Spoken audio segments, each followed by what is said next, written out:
بسم اللہ الرحمن الرحیم والصلاة والسلام علی رسولہ الکریم وعلی آلہ وصحبہ اجمعین۔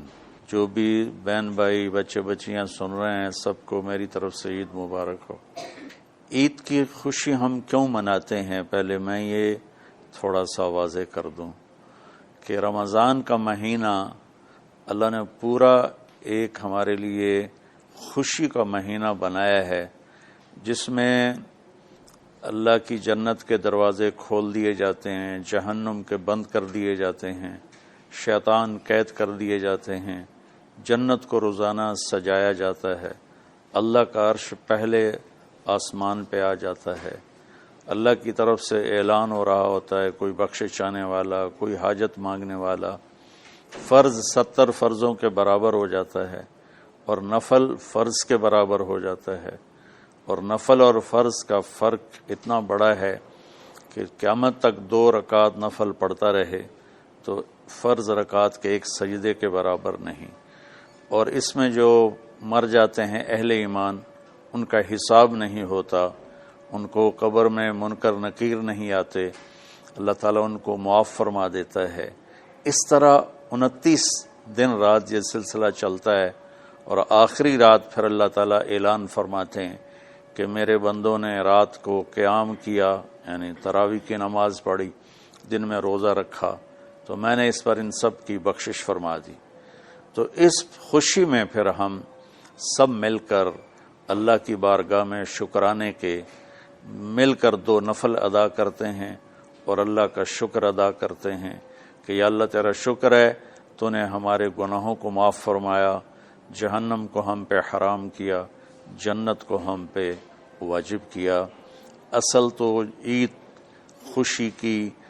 کی خوشی کی یہ وجہ ہے۔ آپ عید کے لیے غسل فرماتے تھے اور اپنے کپڑوں میں سے اچھے کپڑے منتخب فرماتے تھے، اور فجر کی نماز کے بعد آپ اشراق نہیں پڑھتے تھے اس دن، باقی آپ کی ساری زندگی کا معمول تھا کہ فجر کے بعد آپ اشراق پڑھتے تھے، لیکن اس دن آپ اشراق نہیں پڑھتے تھے، غسل فرما کے پھر کچھ کھا کے، کوئی میٹھی چیز، کھجور ہی عام طور پر ہوتی تھی، کھجور کھا کے پھر آپ عیدگاہ کی طرف تشریف لے جاتے تھے اور پہلے نماز پڑھاتے تھے، پھر خطبہ ہوتا تھا، اور اس کے بعد جس راستے سے آپ جاتے تھے اس راستے کو چھوڑ کر پھر اور راستے سے گھر واپس آتے تھے، پھر وفود سے ملاقات کرتے تھے، سرداروں سے، صحابہ سے ملاقات کرتے تھے، اس میں کچھ کھانوں کا اہتمام بھی ہوتا تھا۔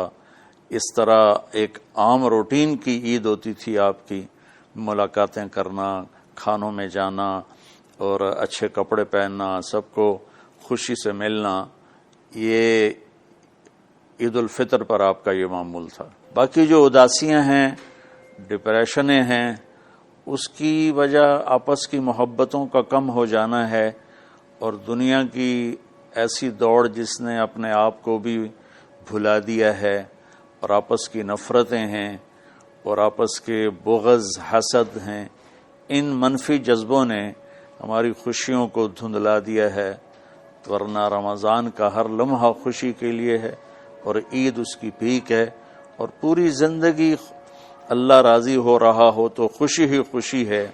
ہمیں اپنے ملک سے، اپنی نسل سے آپس کی نفرتیں، حسد، بغض یہ مٹانے ہوں گے، تب جا کر ہمیں حقیقی خوشیاں حاصل ہوں گی۔ میں اس عید کے خوشی کے موقع پر اپنی قوم سے ہاتھ جوڑ کے اپیل کروں گا کہ جھوٹ بولنا چھوڑ دیں، دھوکہ دینا چھوڑ دیں اور ظلم کرنا چھوڑ دیں۔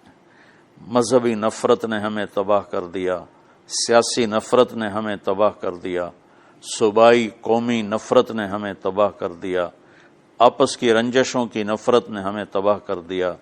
میں ساری قوم کے سامنے جھولی پھیلا کر 4 صوبوں کے رہنے والوں سے اور ہر مکتب فکر سے متعلق اہل ایمان سے یہ درخواست کرتا ہوں کہ آئیں ہم سچائی کو اپنا ساتھی بنائیں اور دیانتداری سے اپنے آپ کو آراستہ کریں اور انصاف کا ساتھ دیں، نہ ظالم بنیں نہ ظالم کا ساتھ دیں۔ اسلام 2 چیزوں کا مجموعہ ہے، ایک اللہ کا حق ہے جو عبادات کی شکل میں ہے، اور ایک اللہ کے بندوں کا حق ہے جو اخلاقیات اور معاملات اور معاشرت کی شکل میں ہے۔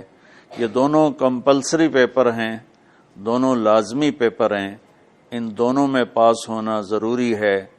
میری نماز اچھی ہے لیکن میری دکان پہ جھوٹ ہے تو نماز اس جھوٹ کی کمی کو پورا نہیں کر سکے گی۔ میری دکان پہ سچ ہے لیکن میں نماز نہیں پڑھتا تو میرا یہ سچ بولنا میرے نماز کی کمی کو پورا نہیں کر سکتا۔ اللہ کے نبی نے دنیا سے جاتے ہوئے 2 لفظوں میں سارا دین بتا دیا تھا۔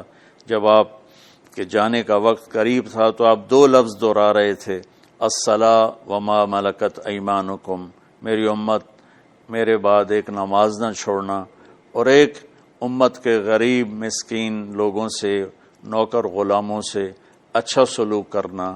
یہ 2 الگ الگ ڈیمانڈ ہیں۔ جیسے پانی پینے سے روٹی کی کمی پوری نہیں ہو سکتی اور روٹی کھانے سے پانی کی کمی پوری نہیں ہو سکتی، یہ دونوں الگ چیزیں ہیں۔ اخلاق کو عبادت کی کمی پر نہیں کر سکتی، اور عبادت کی کمی اخلاق کو اور اخلاق کی کمی کو عبادت پورا نہیں کر سکتی۔ ان دونوں چیزوں میں پاس ہونا ضروری ہے، تب جا کر ایک معتدل معاشرہ وجود میں آتا ہے۔ ایک حدیث سنا کے بات ختم کرتے ہیں۔ میرے نبی وضو فرما رہے تھے تو صحابہ آپ کے وضو کا پانی گرنے نہیں دے رہے تھے، نیچے سے لے کر کوئی پی رہا تھا، کوئی منہ پہ مل رہا تھا۔ تو آپ نے فرمایا ما یحملکم علی ھذا، یہ کیا کر رہے ہو؟ وہ کہنے لگے یا رسول اللہ، اللہ اس کے رسول کی محبت میں کر رہے ہیں۔ تو آپ نے فرمایا میں تمہیں بتاتا ہوں اللہ اس کے رسول سے محبت کرنے والا کون ہوتا ہے۔ فَلْيُصْدِقِ الْحَدِيثَ إِذَا حَدَّثَ، اللہ رسول سے محبت کرنے والا وہ ہوتا ہے جو ہمیشہ سچ بولتا ہے۔ فَلْيُؤَدِّ الْأَمَانَةَ إِذَا تُؤْمِنَ، جو ہمیشہ امانت داری سے کام لیتا ہے، کبھی دھوکہ فراڈ نہیں کرتا۔ فَلْيُحْسِنْ جِوَارَ مَنْ جَاوَرَهُ، اور جو ہمیشہ اپنے پڑوسیوں کے ساتھ اچھا سلوک کرتا ہے، پڑوسی اپنے ہوں، غیر ہوں، مسلم ہوں، نان مسلم ہوں، وہ ان کے ساتھ اچھا سلوک کرتا ہے۔ یہ 3 نشانیاں ہیں عشق رسول کی۔ یہ 3 باتیں میری قوم اپنا لے تو یہ اندھیرے اجالوں میں انشاءاللہ تبدیل ہو جائیں گے۔ دنیا کے لیے قانون ہے اللہ تعالیٰ کا کہ جس قوم میں انصاف، دیانتداری اور سچائی ہوگی انہیں اللہ عروج دے گا، وہ مسلم ہو یا نان مسلم ہو۔ اور جن ملکوں میں، قوموں میں بددیانتی ہوگی، ظلم ہوگا، جھوٹ ہوگا، وہ زوال کا شکار ہوں گی۔ ساری ویسٹرن دنیا تو لیڈ نہیں کر رہی، ہمارے جیسے ملک بھی ہیں جہاں یہ ساری چیزیں ہیں تو وہ ہماری طرح ہی ذلیل ہیں اور ہماری طرح ہی وہ خوار ہیں۔ چند ایک ملک ہیں جنہوں نے ان چیزوں کی رعایت کی ہے تو وہ اس وقت لیڈنگ رول میں ہیں، لیڈنگ ماڈل میں ہیں۔ تو دنیا کے لحاظ سے تو یہ قانون ہے کہ سچائی، دیانتداری اور انصاف قوموں کو اونچا لے جائے گا۔ آخرت میں اللہ تعالیٰ نے اعلان کیا ان اللہ لا یغفر ان یشرک بہ ویغفر ما دون ذلک لمن یشاء۔ آخرت میں کامیابی کا آخری فیصلہ ایمان پہ ہوگا کہ اللہ تعالیٰ کا فرمان ہے میں شرک معاف نہیں کروں گا، اس کے علاوہ میں جسے چاہوں معاف کر دوں۔ تو ہماری 52 کے قریب اسلامی ریاستیں ہیں، وہ سب بری طرح اس زوال کا شکار ہیں، جس کی بنیادی وجہ یہ 3 ہے جس کو میں بار بار آپ کے سامنے دہرا رہا ہوں۔ السلام علیکم۔